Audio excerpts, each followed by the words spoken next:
Gentlemen, welcome to Blackwatch, the most elite military unit in the world. You are now privy to the following classified information.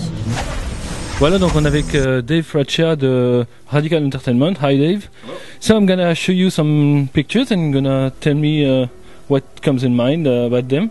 Okay, ready already? Let's go. All right. Oh yeah, this is great. The story of Mr. Mercer. So have you worked with the guys that working on comics books? The Dark Horse Comics? Yes. Yeah, we have announced it. It's a great deal. These guys are fantastic, and they're going to help us tell the story that occurs between the first game and the second game. So Okay. very, very excited about it, and you know, I've already seen some of the first panels of the new comic book, and it looks fantastic. They work with the writers on of the Working game? with our writers and with our internal guys and their own creative. I mean, it really is a great, great collaboration between us and Dark Horse. Okay. No, so one comic book is about Mercer and one about Heller. Well, all I can say is it's a story of the two of them, so you'll kind of see how it evolves. I don't want to give anything away of what we're actually going to show in there, but trust me, you're going to want to see it. Okay. So next one. Okay? Would you flip? Ah.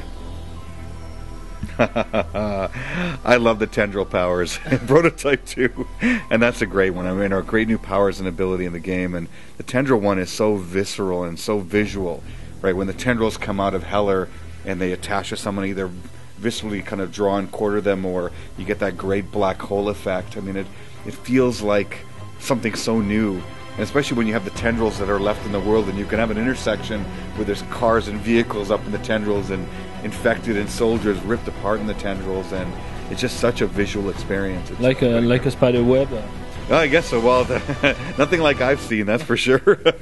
And what about the transformation of Heller, his way to manage the virus and the infection in him?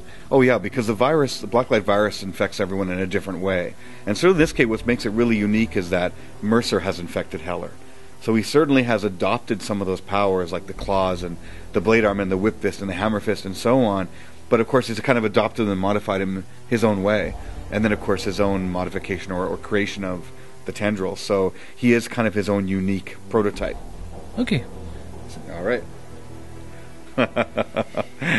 Heller versus Mercer. Well, you know, this is the epic story, right? And, you know, we spent a lot of time thinking about where we would take the second one, and we even thought first about continuing on with Alex's story.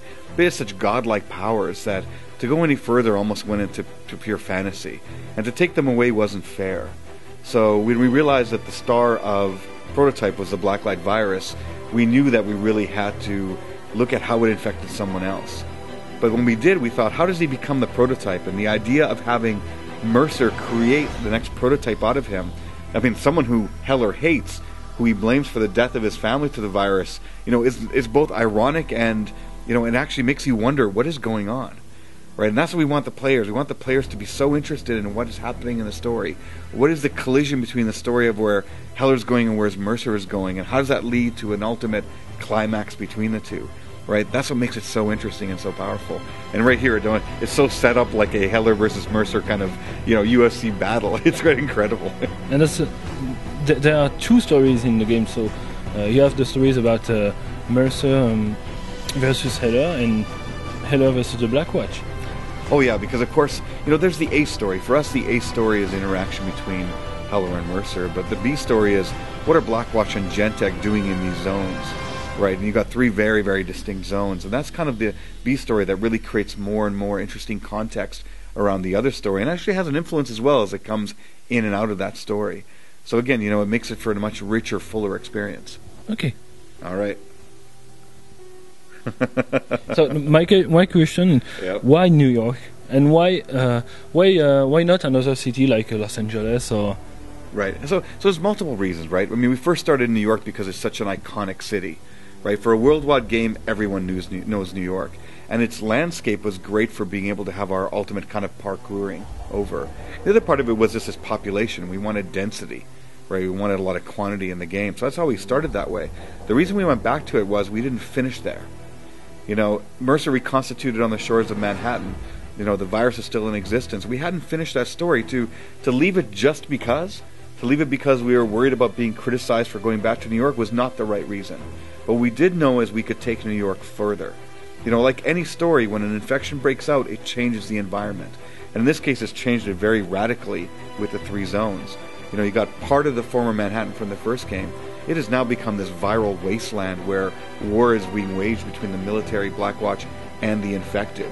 Right? It's very different than the first one. You got collapsed skyscrapers and tendrils everywhere, and fires burning and infected everywhere. Very, very, very different. You wouldn't recognize it as New York except for the fact that the landmarks may exist. Yes. And then the green and yellow zone, right? The very, very infection-free and safe green zone where Gentek had their headquarters. Well, not so safe because, of course, it's very militarized. Plus, you never know what's going to happen next in that zone. It's infection-free for now. And then, of course, the yellow zone where they've moved most of the people that have survived to the red zone. They're not going to put them by the headquarters. They don't want to mess up that peacefulness. But, you know, it's so many people there and it's overcrowded and there's a lot of despair. And the fact that Gentek is experimenting with them, with the virus, makes it that much more nefarious. So these 3 really distinct regions really make it like a New York like no other. And so that's why, you know, when people say we're back to New York, we're back to New York after a viral outbreak. It is very different. Okay. All right, what do you got next?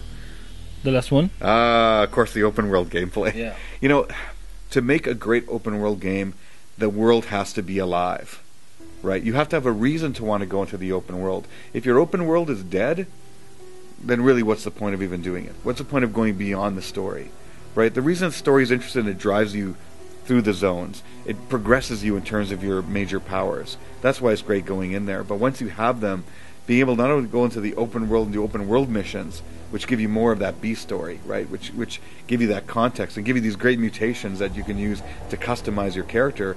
There's the sandbox play on top of it. The fact that you can go and watch people in the world if you want. Just walk around. And it's interesting, right? They're congregating. They're talking to each other. They're sitting down and not feeling well, right? Just living. Yeah, they're just trying to live, right? The fact that you can cause your own chaos in that world, whether you cause an alert or not. I can pick someone up and everyone screams and trips over each other, and you put the person down and they might even thank you for doing that, right? I mean, it makes you feel like there's a living world around you. And that's really the key to open world. Okay. Thank you for these answers. Oh, thank you. You are Blackwatch. You will not fail. Dismissed.